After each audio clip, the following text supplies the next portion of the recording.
बिना एक भी दवा खाए और बिना चिकित्सक के पास जाए।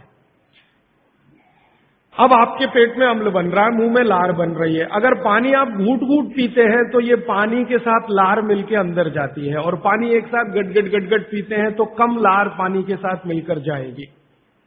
ये लार बन रही है अंदर जाने के लिए, बाहर निकालने के लिए नहीं, क्योंकि अंदर पेट के अम्ल को शांत रखना है, इसके लिए क्षार है। तो वो ये कहते हैं कि घूट घूट पिया पानी, अगर सिप सिप करके आपने पानी पिया तो ज्यादा लार अंदर जाएगी, तो अम्ल को शांत करने में मदद आएगी। इसलिए आपका पेट न्यूट्रल रहेगा और आपकी जिंदगी बिना किसी दवा और रोग के आराम से 100-150 साल हो जाएगी।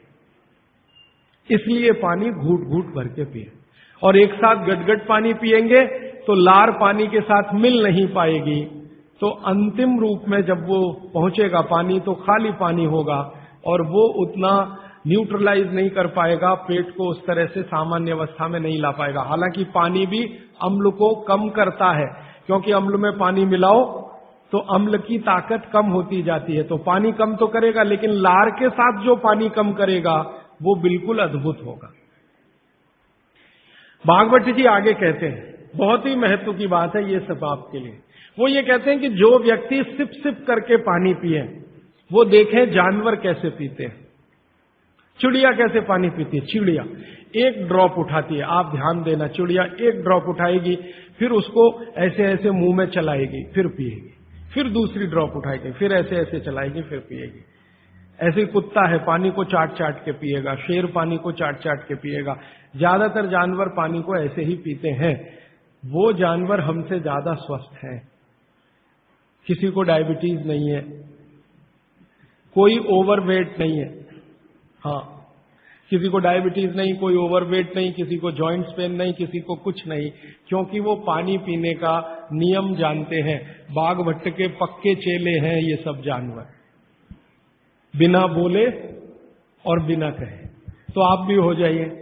भागवत जी कहते हैं कि पानी थोड़ा लीजिए, जैसे चिड़िया पीती है, उसको मुंह में चिड़िया ऐसे ऐसे करती है ना, घुमाती है, तो आप भी पानी को थोड़ा घुमाइए, फिर पी जाइए।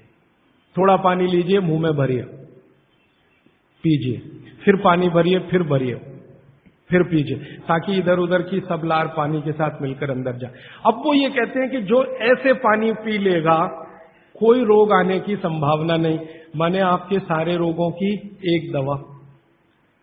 तो मैंने ये एक्सपेरिमेंट शुरू किया, ये मैंने पढ़ा था 6 साल पहले। भागवत जी को मैंने 6 साल पहले पढ़ना शुरू किया, 3 साल पढ़ने में लग गया और 3 साल समझने में लग गया।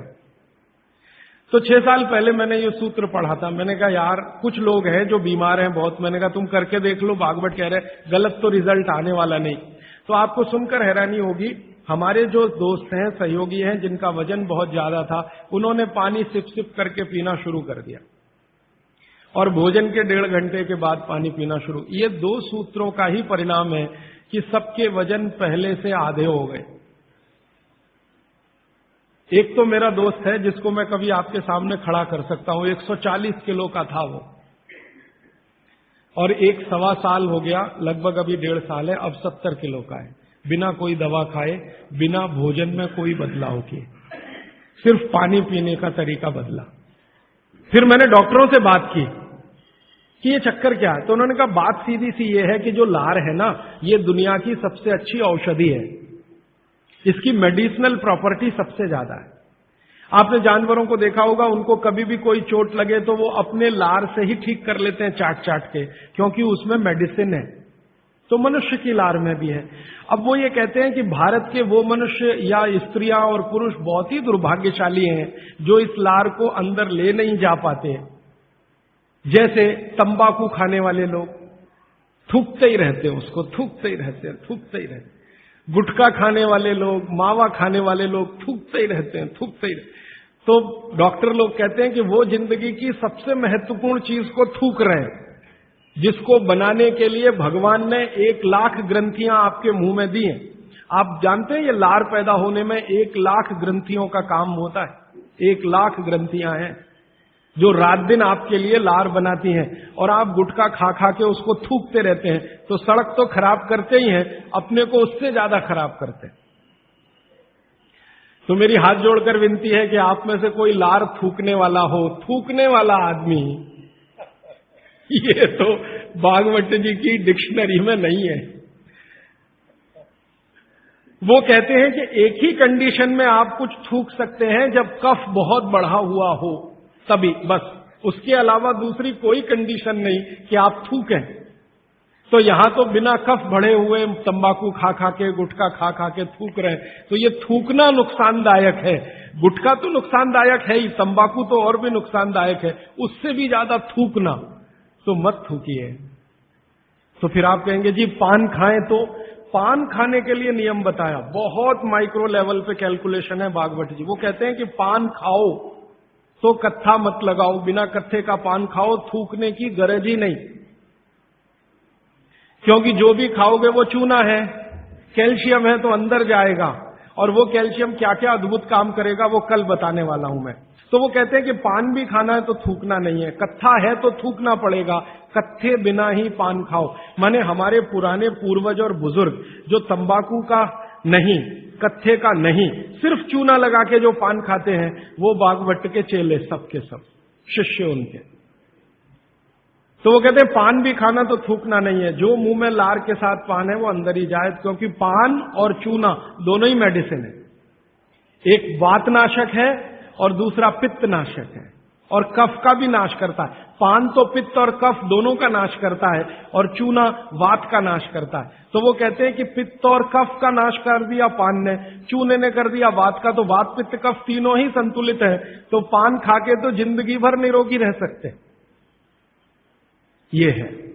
तो आपको पानी पीना है घूट घूट भर के, ताकि ज्यादा लार अंदर जाए, और पानी को बच्चों की तरह से मुंह में घुमाइए, जैसे बच्चे अक्सर करते हैं ना, वो बहुत अच्छी क्रिया है। ठीक है, अब आगे चलता हूं। आगे का एक सूत्र है भागवत जी का कि पानी कभी भी पिए तो ठंडा ना पिए। पेट को दुरुस्त रखने के लिए ही है ये सारे सूत्र आज जो मैं कह रहा हूं। पानी जब भी पिए तो ठंडा ना पिए। कैसा पानी पिए जी? तो वो कहते हैं कि आपके शरीर का तापमान देखें, उसके अनुसार के तापमान का ही पानी पिए, माने शरीर के तापमान के बराबर का पानी पिए, माने गुनगुना पानी पिए। गुनगुना शब्द है। एक शब्द कोमट, कोमट शब्द गुजराती है नहीं, मराठी है शायद। हाँ, गुनगुना पानी पिए। नवसे का पानी कहते हैं राजस्थान में, नवसे का हल्का गरम गुनगुना पानी पिए। कभी भी पानी की गर्मी शरीर के तापमान के ऊपर ना हो, ऐसा पानी पिए। तो अब आपका शरीर का तापमान है 37 डिग्री, तो 37 डिग्री अगर आप पानी को लेके जाएंगे तो वो गुनगुना ही होता है। रूम टेम्परेचर के ऊपर रहता है, बॉडी टेम्परेचर के बराबर रहता है। तो ऐसा पानी पिए, गुनगुना ही पानी पिए। क्यों? अभी मन में प्रश्न आएगा क्यों? हम तो जी ठंडा पानी पीते हैं, फ्रिज का पानी पीते हैं, बर्फ डाला हुआ पानी पीते हैं। तो भागवत जी इसको बहुत अच्छे से समझाते हैं, और आधुनिक विज्ञान का इसमें मैं जोड़कर आपको समझाता हूं। आप अगर ठंडा पानी पी रहे हैं, कल्पना करिए, तो पानी क्या करेगा? पेट में जाएगा सीधा सीधा, और पेट को ठंडा बनाएगा। जिसका जैसा गुण है वही तो करेगा ना। बर्फ का गुण है ठंडा करने का, तो बर्फ डालकर पानी में आप पी रहे हैं, तो बर्फ का गुण वो पानी में आ गया। अब पानी आपके पेट को ठंडा करेगा। अगर पानी ने पेट को ठंडा किया, तो अगर पेट ठंडा हो गया पानी के असर में, तो शरीर ठंडा हो जाएगा, क्योंकि शरीर के सारे ऑर्गन पेट से ही जुड़े हुए हैं, चाहे वो आपका हार्ट हो, चाहे किडनी हो, चाहे लीवर हो। और अगर शरीर ठंडा हो गया तो जय राम जी की, जाइए यमराज के पास, यहां फिर आपके लिए कुछ नहीं है। तो पानी अगर पेट में गया और उसने पेट को ठंडा कर दिया, तो आप ठंडे हुए तो मर जाएंगे, मृत्यु आएगी। तो कभी भी ठंडा पानी ना पिए। एक विश्लेषण। दूसरा विश्लेषण कि अगर पानी आपने ठंडा पिया और आपका पेट जीवित है, जीवित होने से मतलब फंक्शनल है, काम अच्छे से कर रहा है, तो तुरंत पेट उस पानी को गर्म करने पर लगेगा।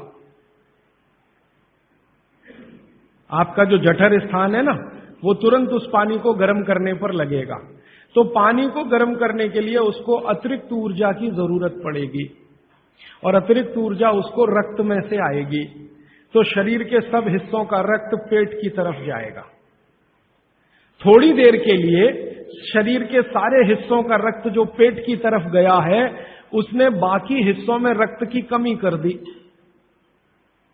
मान लीजिए हृदय का रक्त पेट में चला गया, ब्रेन का रक्त पेट में आ गया, क्योंकि ब्रेन का सबसे पहले आता है, क्योंकि ग्रेविटी का फोर्स है ना, काम करता है, तो ब्रेन का सबसे पहले आता है, हृदय का उसके बाद आता है। दूसरे अंगों का रक्त सब पेट की तरफ गया, तो बाकी अंगों को रक्त की कमी आई।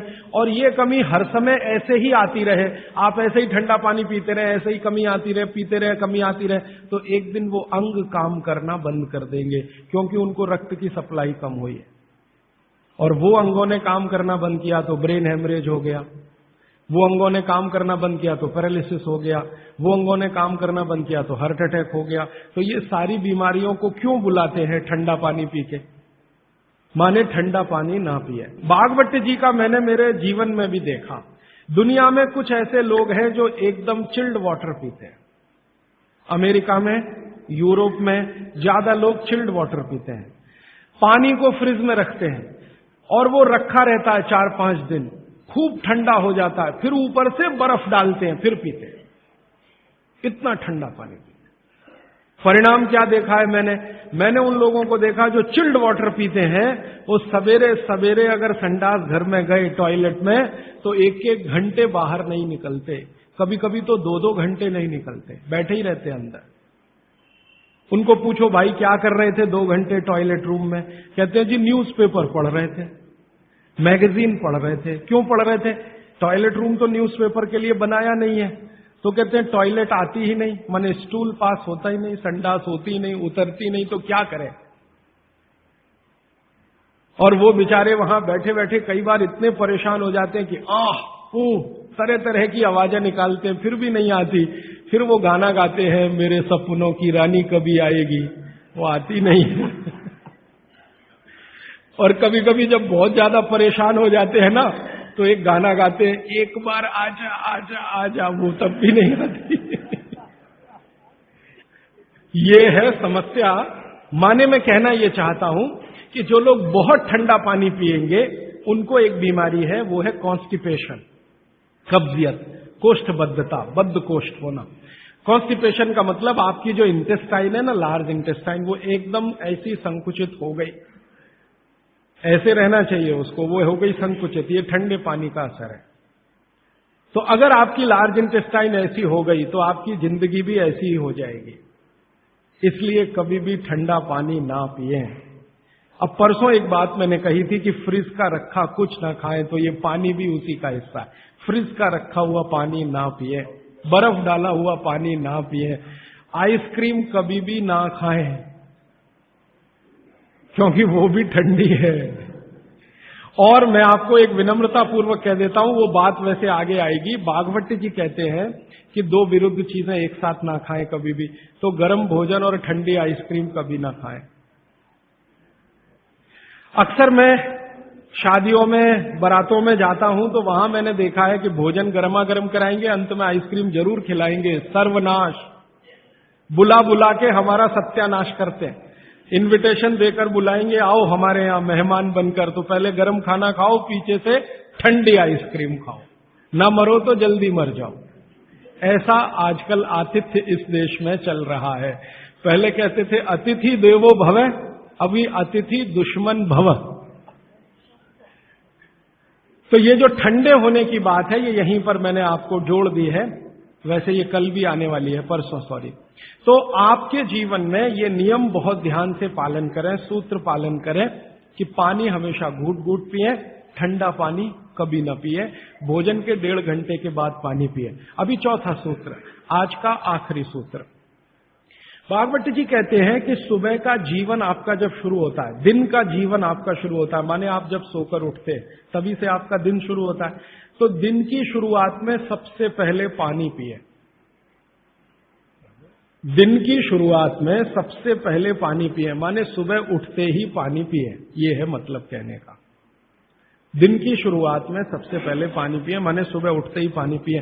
आयुर्वेद के विभिन्न चिकित्सकों ने और वैद्यों ने इसको कहा ऊषा पान करें।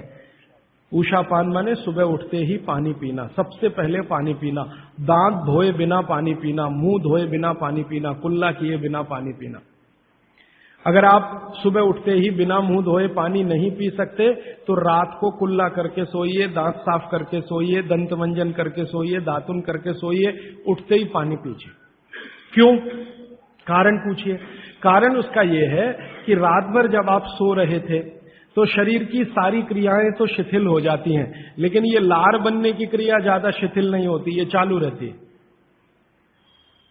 तो रात भर आपने लार बनाई है, मुंह में जगह जगह जमा है, वो अंदर जाना बहुत जरूरी है, क्योंकि वो बेशकीमती है। भागवत जी कहते हैं कि ब्रह्म मुहूर्त की जो लार होती है वो बाकी 24 घंटों में सबसे ज्यादा कीमती है। तो सुबह सुबह जो लार बन रही है ये अंदर जानी ही चाहिए, इसलिए बिना कुल्ला किए पानी पीने का नियम है। इसी को उषापान कहा जाता है। तो सुबह उठते ही पानी पिएं। कितना पिएं जी? तो उन्होंने 1 से 1.25 लीटर का कैलकुलेशन दिया वयस्कों के लिए। वयस्क माने 18 से 60 साल, 1 से 1.25 लीटर।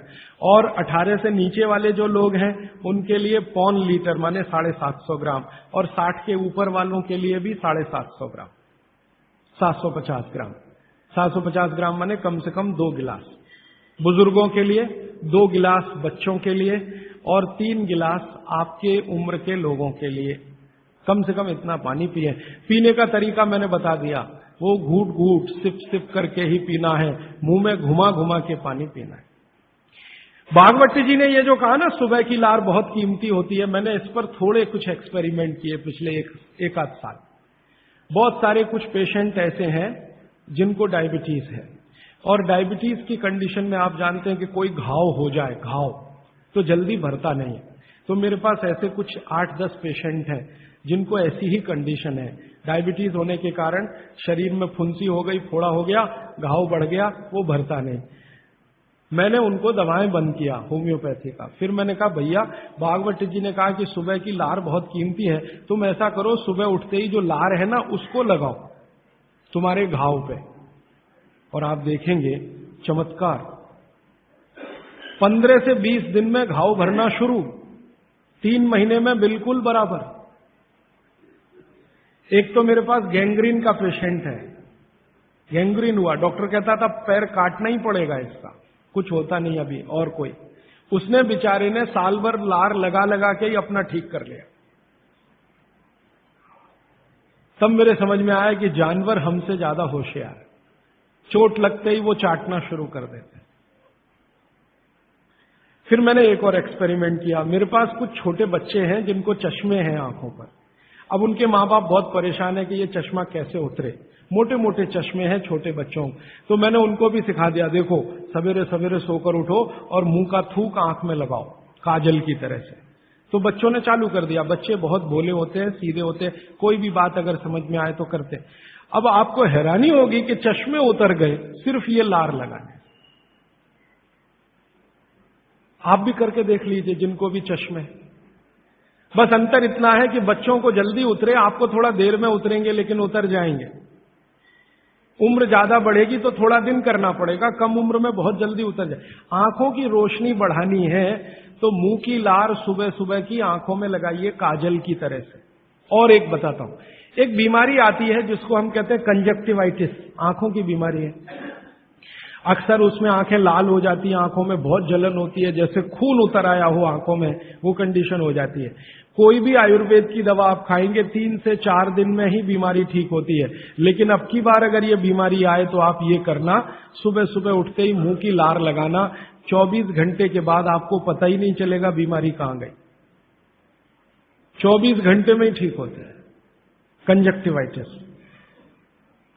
अगर बच्चों में बचपन से आंखों के ऐसे कोई रोग हैं, जैसे मेरे पास एक छोटा बच्चा है 8 साल का है, उसका मैं ट्रीटमेंट कर रहा हूं, उसकी आंखें टेढ़ी हैं, वो देखता कहीं है और दिखता कहीं है, उसको ऐसा है। अब उसके माता पिता गरीब हैं और वो ऑपरेशन का खर्चा नहीं उठा सकते। उस बच्चे पर मैं यही एक्सपेरिमेंट कर रहा हूं। लगभग मुझे 4-4.5 महीना हो गया है, और उसका टेढ़ापन, जिसको हम लोग हिंदी में कहते हैं भेंगापन, उसका भेंगापन लगातार कम हो रहा है और आंखों की पुतलियां बिल्कुल बीच में सेट हो रही। तब मुझे थोड़ी जिज्ञासा हुई और मैंने एक बहुत बड़े वैज्ञानिक को पूछा दिल्ली में कि ये लार में क्या है, एक्चुअली इसका एक्टिव इंग्रेडिएंट क्या है। तो उन्होंने कहा भैया जितने एक्टिव इंग्रेडिएंट मिट्टी में है वो सब लार में है। तो मैंने आपको बताया मिट्टी में 18 एक्टिव इंग्रेडिएंट्स हैं, लार में वो सब के सब हैं। इसलिए लार शरीर के लिए बहुत ही कीमती है, बेशकीमती है, इसको कभी नष्ट नहीं करना। इसकी मदद से आप बहुत सारे रोग ठीक करते हैं। और 2-4 बातें बता दूं क्या क्या रोग और ठीक कर सकते हैं। आपके शरीर में कोई दाग हो गया, धब्बा हो गया, जैसे जल गए, जलने का दाग होता है ना, उस पर नियमित रूप से सवेरे की लार की थोड़ी थोड़ी मालिश करते रहिए। 6-8 महीने में धब्बा बिल्कुल साफ हो जाए, जले हुए का धब्बा। शरीर में और कोई ऐसा अंग में सफेद दाग दिख रहा है या काला दाग हो गया या फलाना हो गया या ढिमाका हो गया, एक्जिमा हो गया, मान लो खराब बीमारी की बात करूं, एक्जिमा हो गया, एक्जिमा पे रोज सुबह की लार लगाइए, मालिश करते रहिए, 6-8 महीने के बाद देखिएगा साफ। और एक्जिमा से भी ज्यादा खराब बीमारी है सोराइसिस, वो भी ठीक होती है इसी लार से। बस इतना है कि साल भर करना पड़े। मुफ्त का इलाज है, फोकट का इलाज। भागवत जी ने जितने भी इलाज बताए हैं सब फोकट के और मुफ्त के, बाहर जाने की जरूरत ही नहीं है। तो आप स्किन डिसीज में इसका एक्सपेरिमेंट करिए, आंखों की बीमारियों में इसका एक्सपेरिमेंट करिए, घाव हो जाए कहीं शरीर में उस पर एक्सपेरिमेंट करिए, फोड़े फिंसियों पर इसका एक्सपेरिमेंट करिए। मैंने ये चारों एक्सपेरिमेंट किए, बहुत अच्छे रिजल्ट हैं। आप भी करिए, रिजल्ट आपको भी मिलेंगे। बस इतना ही है कि आप दूसरों को भी बताते जाइए। तो आपने अपना दुख तो कम कर लिया, आप दूसरों का भी कम कराइए ना, तभी मोक्ष जाएंगे। तो मैंने आज आपको 4 सूत्र बताए, उनको फिर से रिपीट करता हूं। सूत्र बताना, ये 4 रिपीट करके खत्म। फिर प्रश्न। पहला सूत्र मैंने बताया था, भोजनांते विषमवारी, भोजन के अंत में पानी न पिए, लगभग 1.5 घंटे के बाद पानी पिए। दूसरा सूत्र मैंने बताया था, पानी हमेशा घूट घूट भर के पिए, सिप सिप करके पानी पिए। तीसरा सूत्र बताया था कि ठंडा पानी कभी ना पिए, हमेशा गुनगुना पानी पिए। और चौथा सूत्र बताया था कि आप सवेरे उठते ही सबसे पहले पानी पिए। ये चारों सूत्र भागवत जी ने कहा है पेट को दुरुस्त रखने के लिए सबसे आवश्यक है। माने जिंदगी भर आपका पेट और आपकी जठर अग्नि काम करती रहे, इसके लिए सबसे आवश्यक है। ठीक है, अब आपके प्रश्नों के लिए आधा घंटे का समय। हाजी भाई, आपने कहा कि उषापान करना चाहिए, उषापान भी गुनगुना पानी होना चाहिए? हाँ। कैसा? देखिए उषापान। दूसरी बात, पान जो कहा आपने खाने के लिए, तो पान के साथ क्या क्या लेना चाहिए? हाँ, बहुत अच्छा। मैं दूसरे प्रश्न का पहले उत्तर दे दूं, पान के साथ क्या क्या लेना चाहिए। भागवत जी ने पान खाने के लिए बताया है कि एक तो पान जो खाएं वो ऐसा पान हो जिसका स्वाद कसेला हो। कसेला, कसेला स्वाद माने देशी पान, सीधी सी बात है। विलायती पान मत खाइए, देशी पान खाइए। तो स्वाद जितना कसेला होगा, पान उतना अच्छा होगा। और भागवत जी ने एक बहुत गहरी बात कही है, जिसको मैं 2-3 दिन बाद वैसे एक्सप्लेन करने वाला हूं, कि जो चीज का रंग जितना ज्यादा गहरा हो, जो प्रकृति की पैदा की गई वस्तु का रंग जितना ज्यादा गहरा हो, वो उतनी ही बड़ी औषधि है। जैसे देशी पान ज्यादा गहरा हरे रंग का होता है और विलायती पान हल्के हरे रंग का होता है। तो भागवती जी कहते हैं हल्के रंग की चीजें मत खाइए, गहरे रंग की चीजें खाइए। तो गहरे रंग वाला पान खाइए, गहरे रंग की जो भी चीजें हैं भरपेट खाइए। जैसे बैंगन है गहरे रंग का, जामुन है गहरे रंग का, टमाटर है गहरे रंग का। ये सब एंटी कैंसरस है, एंटी डायबिटिक है, एंटी कैंसरस है, एंटी अस्थमेटिक है। इनकी क्वालिटीज आज की विज्ञान ने भी प्रूव किया है। आज का विज्ञान ये कहता है कि जो भी रंग है किसी भी वस्तु में, वो भगवान का दिया हुआ कोई ना कोई ऐसा रस और एंजाइम है जो आपको गंभीर बीमारियों से बचाता है। तो वो कहते हैं गहरे रंग का पान खाइए, माने कसेला उसमें ही स्वाद होगा, तो गहरा पान खाइए। उसमें क्या मिलाएं? उसमें सबसे ज्यादा चूना। तो कितना चूना मिलाएं? तो कहते हैं कि एक पान में 1 ग्राम से ज्यादा चूना नहीं मिलाइए कभी भी। 1 ग्राम आप समझते हैं इतना होता है। चने का दाना होता है ना, आधा तोड़ो और उसका आधा कर लो, इतना 1 ग्राम होता है। चने का दाना आधा तोड़ो तो 2 हिस्से हुए, ये 2 हिस्से के 4 कर दो, और वो एक हिस्सा जो है वो 1 ग्राम, तो उतना आप चूना लगाइए उस पर। फिर चूने के साथ क्या खाएं, आप उसमें सौंफ खाएं, सौंफ का नियम उन्होंने बताया, सौंफ खाएं। दूसरा कहते हैं कि इसमें थोड़ी अजवाइन डालें, अजवाइन 2-4 दाने, ज्यादा नहीं। और वो कहते हैं लवंग डालें, लवंग माने लौंग, और कहते हैं बड़ी इलायची, और वो कहते हैं कि गुलाब के फूल का रस, मतलब गुलकंद जिसको आप कहते हैं।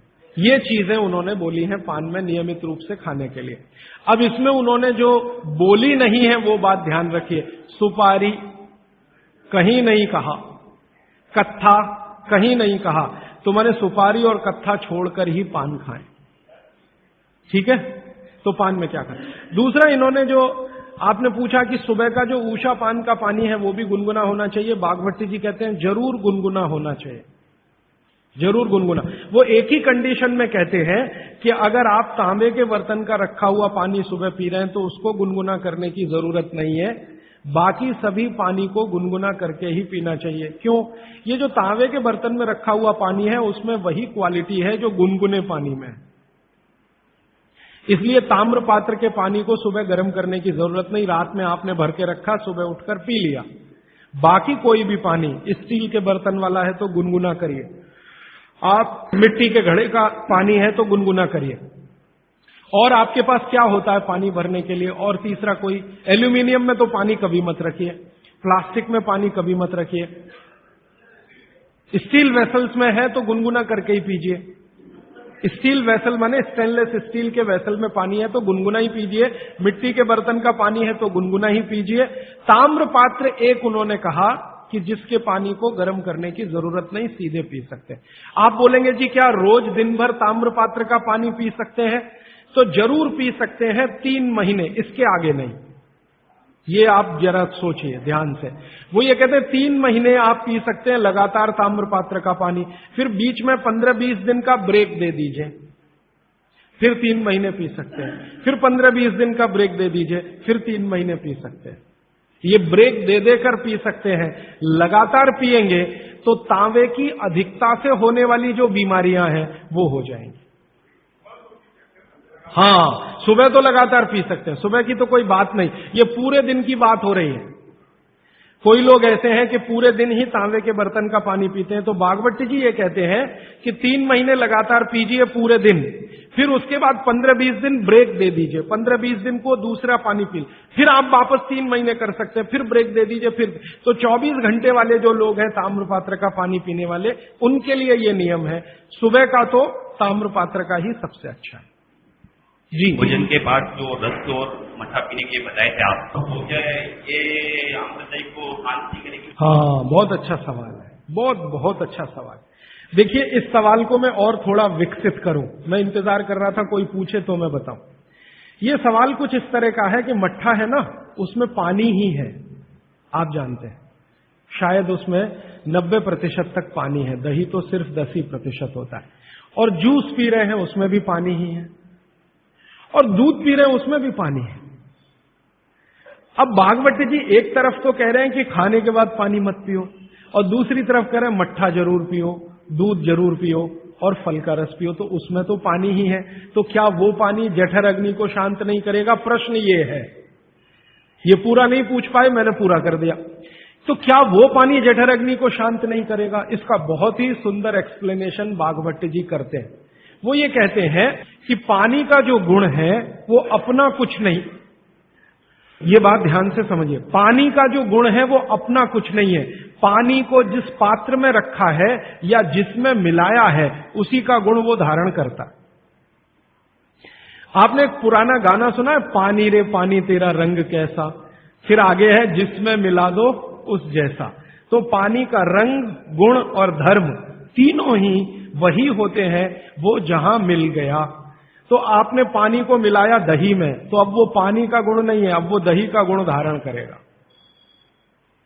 पानी को आपने मिलाया जूस में, माने फल में, तो फल के जो गुण हैं वो पानी में आ जाएंगे। और पानी है दूध में, तो दूध के सारे गुण वो धारण कर लेगा। तो पानी अगर सीधा पी रहे हैं इंडिपेंडेंट, तब उसके अपने गुण धर्म होते हैं, लेकिन मिलाया हुआ पानी जब भी किसी वस्तु के साथ आप पिएंगे तो उस वस्तु का गुण पानी में आएगा। इसलिए मट्ठा पीने को खुली छूट है, पेट भर के पीजिए। दूध पीने को खुली छूट है, पेट भर के पीजिए। जूस पीने को भी खुली छूट